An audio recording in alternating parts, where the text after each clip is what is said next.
Freedom flight travels ஊடாக தென்னிந்தியாவில் 30 பிரசித்தி பெற்ற ஆலயங்களை தரிசிப்பதற்கான பயணத்தில் இணைந்திருங்கள். மேலதிக தகவல்களுக்கான எண்கள்.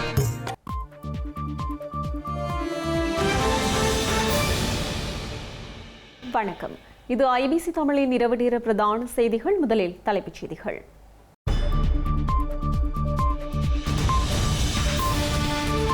அர்ச்சுனாவின் நாடாளுமன்ற உரை நேரலைக்கு தடை. சபாநாயகர் அதிரடி தீர்ப்பு. இந்தியா மாறிவிட்டதால் கோபம் போய்விட்டது என்கிறது JVP. சண்டை முடிந்து நண்பர்களாகியுள்ளதாகவும் தெரிவிப்பு. ட்ரம்பிற்கு கடிதம் அனுப்பிய அனுரகுமார் அனைத்து கட்சிக்குழு கூட்டத்தை கூட்ட சஜித் வலியுறுத்தல். வியாழேந்திரனுக்கு நீதிமன்றம் கொடுத்த கட்டளை பிணையில் வெளிவந்த முன்னாள் அமைச்சர். பட்டதாரிகளுக்கு மகிழ்ச்சி செய்தி. 30,000 பேரை அரசு சேவையில் இணைக்க ஸ்ரீலங்கா அமைச்சரவை அங்கீகாரம். போலியான தலையெடுப்புகளை செய்யும் தமிழ்நாட்டு காவல்துறை தனித்தே தேர்தலை சந்திப்பதாகவும் தெரிவிப்பு. ரஷ்யாவின் மற்றொரு பிராந்தியத்திற்குள் ஊடுருவிய உக்ரைன் முதல் முறையாக ஒப்புக்கொண்ட விளாடிமிர் செலன்ஸ்கி.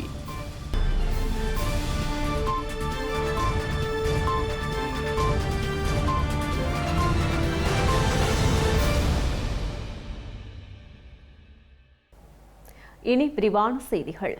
ஸ்ரீலங்கா நாடாளுமன்ற சபாநாயகர் ஜகத் விக்ரமரத்னவின் முந்தைய தீர்மானத்தின் பிரகாரம் யாழ்ப்பாண மாவட்ட நாடாளுமன்ற உறுப்பினர் அர்ச்சுன ராமநாதனின் உரையின் நேரலை இடைநிறுத்தப்பட்டுள்ளது. கடந்த மார்ச் மாதம் 19ஆம் தேதி நாடாளுமன்ற உறுப்பினருக்கு எதிராக பிறப்பித்த உத்தரவின் பிரகாரம் அர்ச்சுன ராமநாதனின் உரையின் நேரடி ஒளிபரப்பு இடைநிறுத்தப்பட்டதாக அறிவிக்கப்பட்டுள்ளது.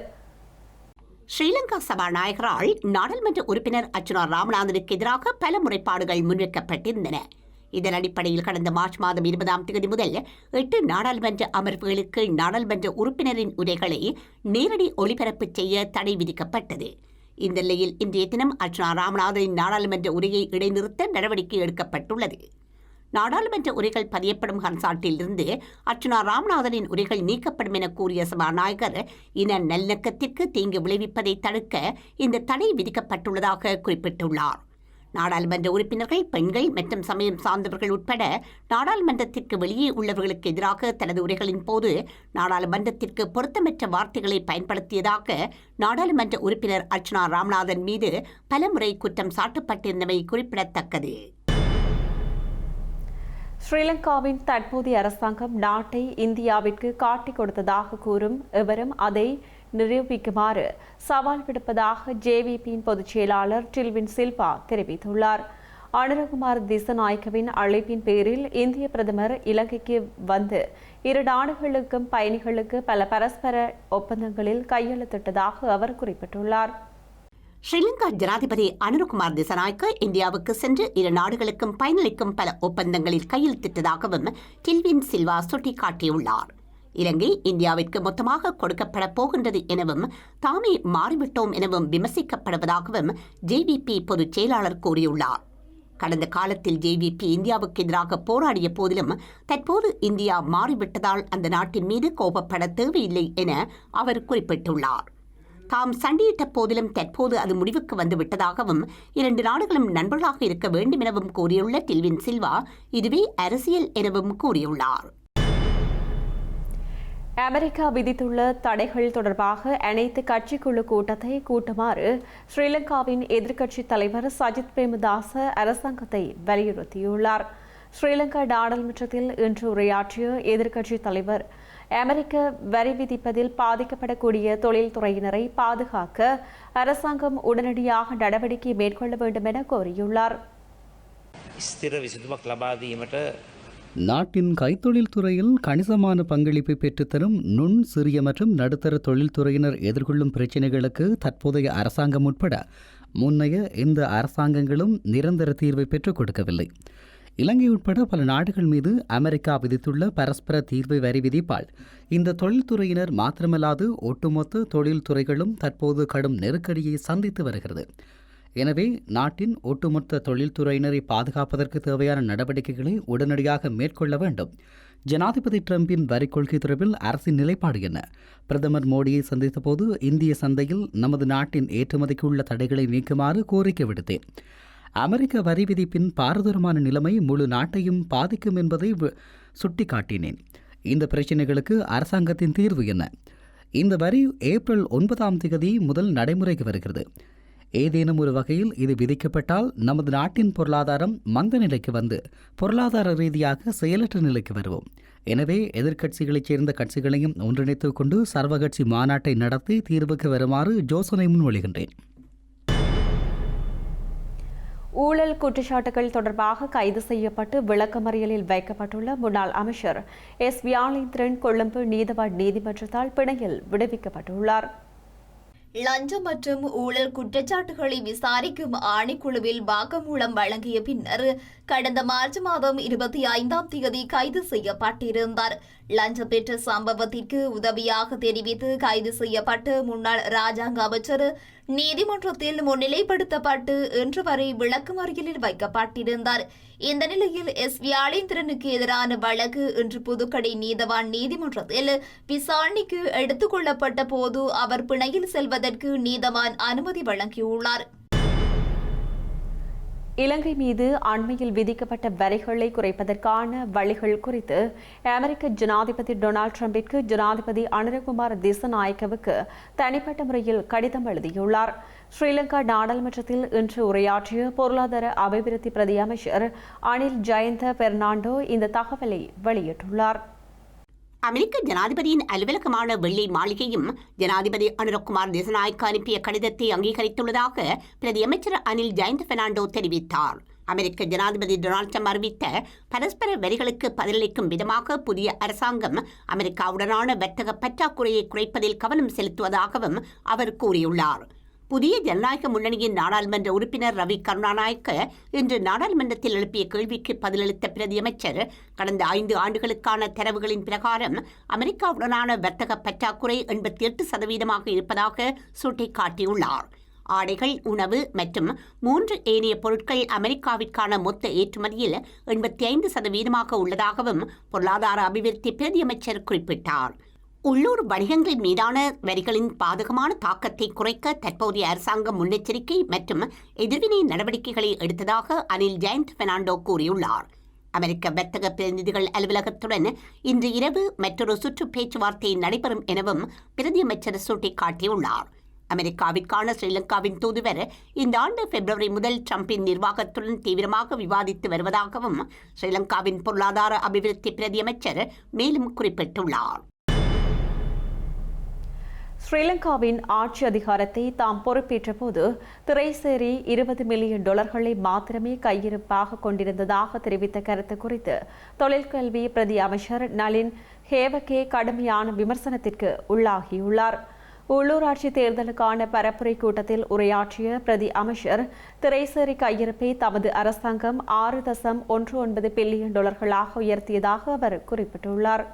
ஸ்ரீலங்காவின் தொழிற்கல்வி பிரதி அமைச்சர் திரைசேரி கையிருப்பு குறித்து வெளியிட்ட தரவுகளுக்கு எதிர்ப்புகள் எழுந்துள்ளன. முந்தைய அரசாங்கம் பதவி விலகும் போது திரைசேரி இருப்பு $6 பில்லியன் நெருங்கி இருந்ததாக விமர்சகர்கள் சுட்டிக்காட்டியுள்ளனர்.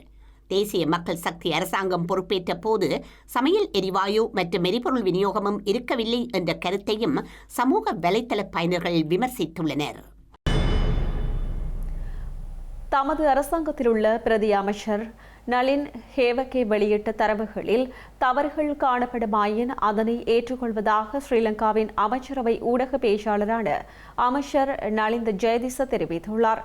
ஸ்ரீலங்கா மத்திய வங்கியின் தரவுகளை ஏற்றுக்கொள்ள வேண்டும் என குறிப்பிட்ட அமைச்சர் அந்த தரவுகளின் அடிப்படையில் நாட்டின் அந்நிய செலவாணி கையிருப்பு கடந்த ஆண்டு செப்டம்பரில் $5.99 பில்லியன் அக்டோபர் மாதத்திற்குள் $6.47 பில்லியன் இருந்ததாக சுட்டிக்காட்டியுள்ளார். அரசு சேவையில் அத்தியாவசிய வெற்றிடங்களை நிரப்புவதற்காக பட்டதாரிகள் மற்றும் இளைஞர் யுவதிகள் என 30,000 பேரை ஆட்சேர்ப்பு செய்வதற்கு ஸ்ரீலங்கா அமைச்சரவை அனுமதி வழங்கியுள்ளது. அரசியல் அழுத்தங்களின்றி தகைமைகள் மற்றும் திறமைகளின் அடிப்படையில் அரசு துறைக்கு ஆட்சேர்ப்பு செய்வதே சமகால அரசின் கொள்கை எனவும் அரசாங்கம் சுட்டிக்காட்டியுள்ளது. கோவிட்-19 தொற்றுநோய் மற்றும் அண்மை காலத்தில் ஏற்பட்ட பொருளாதார நெருக்கடி காரணமாக வேலையற்ற பட்டதாரிகளின் எண்ணிக்கை அதிகரித்துள்ளதாக சுட்டிக்காட்டப்பட்டுள்ளது. அத்துடன் தற்போதுள்ள அரச நிதி நிலைமையையும் கருத்தில் கொண்டு அரச சேவையில் அத்தியாவசிய வெற்றிடங்கள் 30,000 ஆட்சேர்ப்பு செய்வதற்காக 2025 வரவு செலவு திட்டத்தில் 10 பில்லியன் ரூபாய்களை ஒதுக்கீடு செய்வதற்காக நிதி திட்டமிடல் மற்றும் பொருளாதார அபிவிருத்தி அமைச்சராக ஜனாதிபதியால் சமர்ப்பிக்கப்பட்டுள்ள வரவு செலவு திட்டத்திற்கு நாடாளுமன்ற அங்கீகாரம் கிடைத்துள்ளதாக அரசாங்க தகவல் திணைக்களம் குறிப்பிட்டுள்ளது. அரசு சேவையில் பல்வேறு நிறுவனங்களில் பணிக்குழாமினரை மீண்டும் மீளாய்வு செய்து அத்தியாவசிய ஆட்சேர்ப்புகளை மேற்கொள்வதற்கு விதந்துரைகளை சமர்ப்பிப்பதற்காக பிரதமரின் செயலாளர் தலைமையில் அதிகாரிகள் குழு ஒன்று நியமிக்கப்பட்டுள்ளது எனவும் திணைக்களம் கூறியுள்ளது. இந்த குழுவால் சமர்ப்பிக்கப்பட்டுள்ள விதந்துரைகளின் அடிப்படையில் தற்போது அரசு சேவையில் புதிய ஆட்சேர்ப்புகள் 18,853ற்கு அமைச்சரவை அங்கீகாரம் வழங்கியுள்ளது எனவும் சுட்டிக்காட்டப்பட்டுள்ளது. அதற்கிணங்க பொது நிர்வாக உள்ளூராட்சி மாகாண சபைகள் அமைச்சர் சமர்ப்பித்துள்ள யோசனையை கருத்தில் கொண்டு 2025 வரவு செலவு திட்ட முன்மொழிவுகளுக்கு அமைய நியாயமான ஆட்சேர்ப்பு நடவடிக்கை முறைமைகளுக்கு அமைய விண்ணப்பங்களை கோரி ஆட்சேர்ப்புகளை செய்வதற்கான ஏற்புடைய அமைச்சுகள் துரித நடவடிக்கைகள் மேற்கொள்ள வேண்டும் என அமைச்சரவை தீர்மானித்துள்ளது. அரசாங்கங்களை மாற்றுவதன் மூலம் மாத்திரமே நாட்டை ஒரு வளர்ச்சியடைந்த நிலைமைக்கு சென்றுவிட முடியாது என ஸ்ரீலங்காவின் பிரதமர் கலாநிதி ஹரிணி அமரசூரிய தெரிவித்துள்ளார். கொழும்பில் இடம்பெற்ற நிகழ்வொன்றில் கருத்து வெளியிட்ட பிரதமர் இலங்கை ஒரு நாடாக மாற்றத்தின் தருணத்தில் இருப்பதாகவும் சுட்டிக்காட்டியுள்ளார். இந்த நாட்டை பொருளாதார ரீதியாகவும் சமூக ரீதியாகவும் கலாச்சார ரீதியாகவும் எல்லா வகையிலும் மிகவும் நாகரிகமான மற்றும் முன்னேற்றகரமான இடத்திற்கு கொண்டு செல்லக்கூடிய ஒரு காலகட்டத்தில் நாம் இருக்கின்றோம். இதனை வெறுமனே அரசாங்கத்தை மாற்றுவதால் மாத்திரம் அடைந்துவிட முடியாது. உயர்மட்டத்தில் உள்ளவர்களை மாற்றுவதாலும் இதனை அடைந்துவிட முடியாது. இது உண்மையில் நாம் அனைவரும் ஒன்றாக செய்ய வேண்டிய ஒன்று. ஒவ்வொருவரினதும் ஈடுபாட்டின் மூலம் அனைவரினதும் பங்கேற்பையும் அடைய முடியும். இந்த மாற்றத்தில் இந்த தூய்மையான இலங்கை திட்டமானது இந்த நாட்டின் குடிமக்களாகிய உங்கள் அனைவரையும் இந்த மாற்றத்தில் எவ்வாறு ஈடுபடுத்த முடியும் என்பதற்காகவே நாம் பார்க்கின்றோம். இந்த திசை நோக்கிய பயணத்தில் 3 கருத்துக்களை நாம் முன்வைத்துள்ளோம். ஒன்று, சமூகத்தில் நமது பொறுப்பை புரிந்து கொள்வது. இரண்டாவது, நாம் ஏற்கனவே கூறியது போன்று சுற்றுச்சூழலை பற்றி சிந்திப்பது. மூன்றாவது, நுண்ணொழுக்க நெறிமுறைகள். நாம் செய்யும் செயல்களில் எது சரி எது தவறு என்பதை பற்றி சிந்திக்கக்கூடிய ஒரு சமூகத்தை நாம் உருவாக்க வேண்டும். கொழும்பின் புறநகரான சேதுவையில் இன்று காலை துப்பாக்கிச் சூட்டுக்கு இலக்கான தொழிலதிபர் சிகிச்சை பலனின்றி உயிரிழந்துள்ளார். நாடளாவிய ரீதியில் துப்பாக்கிச்சூட்டு சம்பவங்கள் அதிகரித்து வருகின்றமை குறித்து கரிசனை வெளியிடப்படும் நிலையில் இந்த துப்பாக்கிச்சூடு நடத்தப்பட்டுள்ளது. சீதுவ 18வது மைல்கல் பகுதிக்கு அருகில் இன்று காலை நடத்தப்பட்ட துப்பாக்கிச் சூட்டில் 51 வயதான ஒருவர் காயமடைந்துள்ளார். தையல் இயந்திரங்களுக்கான உதிரி பாகங்களை விற்பனை செய்யும் கடையில் இருந்த இந்த நபர் மீது துப்பாக்கிச் சூடு நடத்தப்பட்டதாக ஸ்ரீலங்கா காவல்துறை தெரிவித்துள்ளது. துப்பாக்கிச் சூட்டுக்கு பின்னர் காயமடைந்த நபர் நீர்கொழும்பு வைத்தியசாலையில் அனுமதிக்கப்பட்டார். எனினும் இந்த காயங்கள் காரணமாக அவர் சிகிச்சை பலனின்றி உயிரிழந்துள்ளார். இந்த சம்பவம் குறித்து சீதுவ காவல்துறையினர் விசாரணைகளை மேற்கொண்டு வருகின்றனர். இலத்திரனியல் முறையிலான தேசிய அடையாள அட்டை வழங்குவதற்கு முன்னர் அச்சிடப்பட்ட பெலிகாபனேட் அட்டைகளை கொள்வனவு செய்வதற்கான பெருகை செயல்முறைக்கு ஸ்ரீலங்கா அமைச்சரவை அங்கீகாரம் வழங்கியுள்ளது. இதன் பிரகாரம் 15 மில்லியன் அச்சிடப்பட்ட பொலிகாபனேட் அட்டைகள் கொள்வனவு செய்யப்படவுள்ளதாக தெரிவிக்கப்பட்டுள்ளது. ஸ்ரீலங்காவின் ஆட்பதிவு திணைக்களத்தினால் ஸ்மார்ட் அட்டை தேசிய அடையாள அட்டை வழங்கும் நடவடிக்கைகள் 2017ஆம் ஆண்டிலிருந்து முன்னெடுக்கப்பட்டு வருகின்றது. எதிர்வரும் காலங்களில் நடைமுறைப்படுத்தப்படவுள்ள இலத்திரனியல் தேசிய அடையாள அட்டை வழங்கும் வேலை திட்டத்தின் மூலம் அறிமுகப்படுத்தப்பட்டுள்ள புதிய முறைமையின் கீழ் 15 வயது பூர்த்தியடைந்தவர்கள் அனைவருக்கும் இலத்திரனியல் தேசிய அடையாள அட்டை வழங்க வேண்டியுள்ளதாக சுட்டிக்காட்டப்பட்டுள்ளது. இலங்கை பிரஜைகள் மீண்டும் பதிவு செய்து அடையாள அட்டைகளை வழங்குவதற்காக 17 மில்லியன் அட்டைகள் தேவைப்படுகின்றமை கண்டறியப்பட்டுள்ளது. அதற்கிணங்க இந்த தேவைகளை பூர்த்தி செய்வதற்காக சர்வதேச போட்டி விலைமுறைகளை கோருவதற்கான பெருகை செயல்முறையை கடைபிடித்து 15 மில்லியன் அச்சிடப்பட்ட பொலிகாபனேட் அட்டைகளை கொள்வனவு செய்வதற்காக எண்ணியல் பொருளாதார அமைச்சராக ஜனாதிபதி சமர்ப்பித்துள்ள யோசனைக்கு அமைச்சரவை அங்கீகாரம் வழங்கியுள்ளது. மட்டக்களப்பு மாவட்டத்தில் அதிக வெப்பமான காலநிலை நிலவுவதனால் சிறுவர்களுக்கு இதய நோய்கள் காரணமாக உயிரிழப்புகள் ஏற்பட வாய்ப்புள்ளதாக மாவட்ட பிராந்திய சுகாதார சேவைகள் திணைக்கள பணிப்பாளர் வைத்தியர் முரளீஸ்வரன் தெரிவித்துள்ளார். எனவே சிறுவர்கள் முதல் பெரியவர்கள் வரை பொதுவெளியில் நடமாடுவதை குறைத்துக் கொள்ளுமாறு போதிய அளவு நீரை பருகுமாறும் அவர் கேட்டுக் கொண்டுள்ளார். மட்டக்களப்பு மாவட்டத்தில் தற்பொழுது சில நாட்களில் அதிக உஷ்ணமான காலநிலைமையும் காணப்படுகின்றது. இந்த நேரங்களில் பொதுமக்கள் மேலதிக உடற்பயிற்சிகளையோ அல்லது விளையாட்டு நிகழ்வுகளிலேயோ அல்லது சரியான முறையில் ஒழுங்குபடுத்தப்படாத களியாட்ட நிகழ்வுகளில் பங்கு பெற்றுவதையோ தவிர்த்துக் கொள்ள வேண்டும். அதே நேரத்தில் போதுமான அளவு நீர் அருந்துதல் மற்றும் தேவையான பாதுகாப்பு நடவடிக்கை மேற்கொண்டு இந்த சூரிய வெப்பத்திலிருந்து தங்களை போதுமான அளவில் பாதுகாப்பதற்காக முடிந்தளவு வெளியில் நடமாடுவதை தவிர்த்தல் போன்ற நடவடிக்கைகளில் ஈடுபட வேண்டும். முக்கியமாக உஷ்ணமான காலநிலைமை நிலவுகின்ற பொழுது சிறுவர்கள் விளையாட்டு நிகழ்வுகளில் பங்கு பெற்றுவதையும் வீதிகளில் தேவையற்ற விதத்தில் நடமாடுவதையும் தவிர்த்துக் கொள்ள வேண்டும். அதே போன்று வயதானவர்கள் கூடுமானவரையும் உடலுக்கான அந்த மேலதிக வேலைப்பளுக்களை கூட்டி அதே போன்று உஷ்ணத்தின் மூலமாக ஏற்படுகின்ற உயிராபத்துக்களை தடுப்பதற்காக முடிந்தவரை தாங்கள் நீராகாரங்களை கூடியளவு அருந்தி அதே போன்று தாங்கள் பொருத்தமான பாதுகாப்பான சூழலில் இருந்து கொள்ளுமாறும் மேலதிக தேவையற்ற விதத்தில் நடமாடுவதை தவிர்த்துக் கொள்ளுமாறும் கேட்டுக்கொள்கின்றோம்.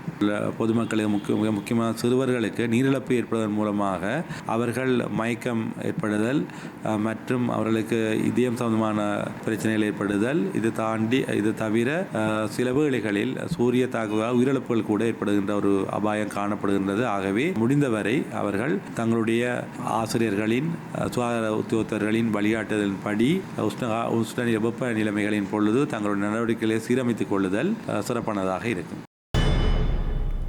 முல்லைத்தீவு கடலில் சட்டவிரோத தொழிலில் ஈடுபட்ட குற்றச்சாட்டின் கீழ் கைது செய்யப்பட்ட 8 பேர் விளக்கமறியலில் வைக்கப்பட்டுள்ளனர். முல்லைத்தீவு கடலில் சட்டவிரோத தொழில்கள் தொடர்ச்சியாக அதிகரித்துள்ளதாகவும் இதனை கட்டுப்படுத்த உரிய திணைக்களங்கள் உரிய நடவடிக்கைகளை மேற்கொள்ள வேண்டும் என கடற்தொழிலாளர்கள் கோரிக்கை விடுத்து வருகின்ற நிலையில் கடந்த 2 தினங்களாக முல்லைத்தீவு கடலில் சட்டவிரோத தொழிலில் ஈடுபட்ட 8 பேர் கைது செய்யப்பட்டுள்ளனர். கடற்தொழில் நீரியல் வள திணைக்கள அதிகாரிகள் மற்றும் மீனவ பிரதிநிதிகள் இணைந்து நேற்று முன்தினம் இரவு சட்டவிரோத தொழிலில் ஈடுபட்ட 2 படகுகளையும் அதில் தொழிலில் ஈடுபட்ட 6 கடற்தொழிலாளர்களையும் நேற்று காலை கைது செய்து முல்லைத்தீவு நீதிமன்றத்தில் முன்னிலைப்படுத்தப்பட்ட நிலையில் அவர்களை எதிர்வரும் 10ஆம் தேதி வரை விளக்கமறியலில் வைக்குமாறு நீதிபதி உத்தரவிட்டுள்ளார். அதேபோன்று நேற்றிரவு சட்டவிரோத தொழிலில் ஈடுபட்ட கடற்தொழிலாளர்களின் படகு ஒன்று சுமார் 450 கிலோ மீன்களுடன் இன்று அதிகாலை கரைக்கு கொண்டுவரப்பட்டு 2 பேர் கைது செய்யப்பட்டிருந்தனர். குறித்த இருவரும் இன்று நீதிமன்றத்தில் முன்னிலைப்படுத்தப்பட்ட நிலையில் அவர்கள் எதிர்வரும் 16ஆம் தேதி வரை விளக்கமறியலில் வைக்குமாறு நீதிபதி உத்தரவிட்டுள்ளார். தமிழ்நாட்டில் இடம்பெறும் என்கவுண்டர் எனப்படும் காவல்துறையினரின் துப்பாக்கிச்சூட்டு பலியெடுப்புகள் அனைத்தும் போலியானவை என நாம் தமிழர் கட்சியின் தலைமை ஒருங்கிணைப்பாளர் சீமான் குற்றம் சாட்டியுள்ளார். திருச்சி நீதிமன்றத்தில் முன்னிலையாக சென்றபோது ஊடகங்களுக்கு கருத்து வெளியிட்ட அவர் சென்னையில் ஆம்ஸ்டோன் கொலை செய்யப்பட்ட வழக்கில் 3 பேர் காவல்துறையினரின் துப்பாக்கிச்சூட்டில் பலியானதாகவும் இந்த வழக்கு அவர்களுக்கான தொடர்பு தெளிவுபடுத்தப்படவில்லை எனவும் கூறியுள்ளார். தமிழ்நாட்டின் அமைச்சர் நேருவின் சகோதரர் ராம் ஜெயராம் கொலை வழக்கில் விசாரிக்கப்பட்டு சாமி ரவி, திண்டுக்கல் மோகன்ராம் ஆகியோரை என்கவுண்டர் செய்ய காவல்துறையினர் திட்டமிட்டுள்ளதாக சீமான் குற்றம் சாட்டியுள்ளார். உண்மையில் குற்றவாளிகளை கண்டறியாமல் வழக்கை முடிப்பதிலேயே காவல்துறை முனைப்பு காட்டுகிறது எனவும் நாம் தமிழர் கட்சியின் தலைமை ஒருங்கிணைப்பாளர் கூறியுள்ளார். ஆள் மாற்றத்திற்கான அரசியலில் தாம் ஈடுபடவில்லை எனவும் அரசியலமைப்பு மாற்றத்தை உருவாக்கவே தாம் வந்ததாகவும் கூறியுள்ள அவர் ஆகவே எதிர்வரும் சட்டமன்ற தேர்தலிலும் தனித்து போட்டி என்ற நிலைப்பாட்டிலேயே இருப்பதாகவும் குறிப்பிட்டுள்ளார். சட்டமன்றத்தில் மக்கள் பிரச்சினைகள் பேசப்படுவதில்லை எனவும் உறுப்பினர்கள் உறக்கத்தில் இருப்பதாகவும் அவர் விமர்சித்துள்ளார். தமிழ்நாட்டின் சட்டமன்றத்தில் நிறைவேற்றப்பட்ட சட்டமூலங்களை நிறுத்தி வைக்க ஆளுநருக்கு அதிகாரம் இல்லை என்ற உச்சநீதிமன்றத்தின் தீர்ப்பை வரவேற்பதாகவும் சீமான் தெரிவித்துள்ளார். உக்ரைனின் எல்லையையொட்டியுள்ள ரஷ்யாவின் பெல்கோரோட் பிராந்தியத்திற்குள் தமது படைகள் தீவிரமாக செயற்பட்டு வருவதாக உக்ரைன் ஜனாதிபதி வெலடிமிர் செலன்ஸ்கி தெரிவித்துள்ளார். எதிரியின் பிரதேசத்தில் தீவிரமான நடவடிக்கைகள் முன்னெடுத்து வருவதாகவும் இது முற்றிலும் நியாயமானது எனவும் அவர் சுட்டிக்காட்டியுள்ளார். பெல்கோரோட்டில் உக்ரைனிய துருப்புக்கள் நுழைந்துள்ளதை உக்ரைன் ஜனாதிபதி முதல் முறையாக வெளிப்படையாக ஒப்புக்கொண்டுள்ளார். உக்ரைன் மீதான படையெடுப்பு ஆரம்பிக்கப்பட்டு 3 ஆண்டுகள் கடந்துள்ள நிலையில் ரஷ்யாவின் கர்க்ஸ் பிராந்தியத்திற்குள் உக்ரைன் படைகளில் முதலில் ஊடுருவியிருந்தன. எனினும் கர்க்ஸ் பிராந்தியத்தில் உக்ரைன் படைகள் பாரிய இழப்புகளை சந்தித்துள்ளதாக கூறப்படும் நிலையில் தற்போது பெல்கோரட் பிராந்தியத்திற்கும் உக்ரைன் படைகள் நுழைந்துள்ளன. உக்ரைனின் சுமி மற்றும் ஹெர்சிவ் எல்லைப் பகுதிகளை பாதுகாப்பதும் பரந்த முன்னரங்க பகுதிகளில் குறிப்பாக கிழக்கு டொனாஸ்டக் பகுதியில் அழுத்தத்தை குறைப்பதும் இந்த ஊடுருவலின் நோக்கம் என உக்ரைன் ஜனாதிபதி குறிப்பிட்டுள்ளார். பெல்கோரட் பகுதிக்குள் உக்ரைனியர்கள் ஊடுருவ முயற்சிப்பதாக ரஷ்யாவின் ராணுவம் கடந்த மாதம் தெரிவித்திருந்த போதிலும் அத்தகைய தாக்குதல்கள் தகவல்கள் உக்ரைன் மறுத்திருந்தது. இந்த நிலையில் அமெரிக்க ஜனாதிபதி டொனால்ட் ட்ரம்பின் போர் நிறுத்தத்திற்கான முயற்சியை மாஸ்கோ தாமதப்படுத்துவதாக அமெரிக்கா மற்றும் ஐரோப்பிய குற்றச்சாட்டுகளை கிரெம்ளின் நிராகரித்துள்ளது. நேற்றிரவு ஊடகங்களுக்கு கருத்து வெளியிட்ட டொனால்ட் ட்ரம்ப் தற்போது நடக்கும் விடயங்கள் குறித்து தாம் மகிழ்ச்சி அடையவில்லை எனவும் ரஷ்யா முட்டாள்தனமாக குண்டுகளை வீசி வருவதாகவும் குற்றம் சாட்டியிருந்தார். இந்த நிலையில் நேற்றிரவு வெளியிட்ட உரையில் பெல்கோரட் பிராந்தியத்தில் நிறுத்தப்பட்டுள்ள 225வது தாக்குதல் படைப்பிரிவு உட்பட உக்ரைனை பாதுகாக்கும் பல இராணுவ பிரிவுகளுக்கு விளாடிமிர் செலன்ஸ்கி நன்றி தெரிவித்துள்ளார். உக்ரைனுக்காக போராடும் ஒவ்வொருவரையும் நினைத்து தாம் பெருமை கொள்வதாக குறிப்பிட்ட போதிலும் மேலதிக விவரங்கள் எதனையும் வெளியிடவில்லை. செய்திகளின் நிறைவாக மீண்டும் தலைப்புச் செய்திகள்.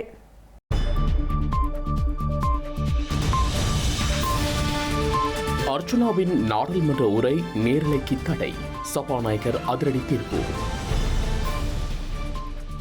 இந்தியா மாறிவிட்டதால் கோபம் போய்விட்டது என்கிறது ஜேவிபி.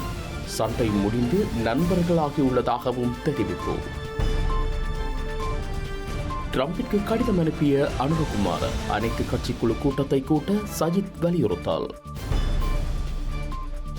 வியாழேந்திரனுக்கு நீதிமன்றம் கொடுத்த கட்டளை, பிணையில் வெளிவந்த முன்னாள் அமைச்சர். பட்டதாரிகளுக்கு மகிழ்ச்சி செய்தி, 30,000 பேரை அரசு சேவையில் இணைக்க ஸ்ரீலங்கா அமைச்சரவை அங்கீகாரம். போலியான தலையெடுப்புகளை செய்யும் தமிழ்நாட்டு காவல்துறை தனித்தே தேர்தலை சந்திப்பதாகவும் தெரிவிப்பு. ரஷ்யாவின் மற்றொரு பிராந்தியத்திற்குள் ஊடுருவிய உக்ரைன் முதல் முறையாக ஒப்புக்கொண்ட விளாடிமிர் செலன்ஸ்கி.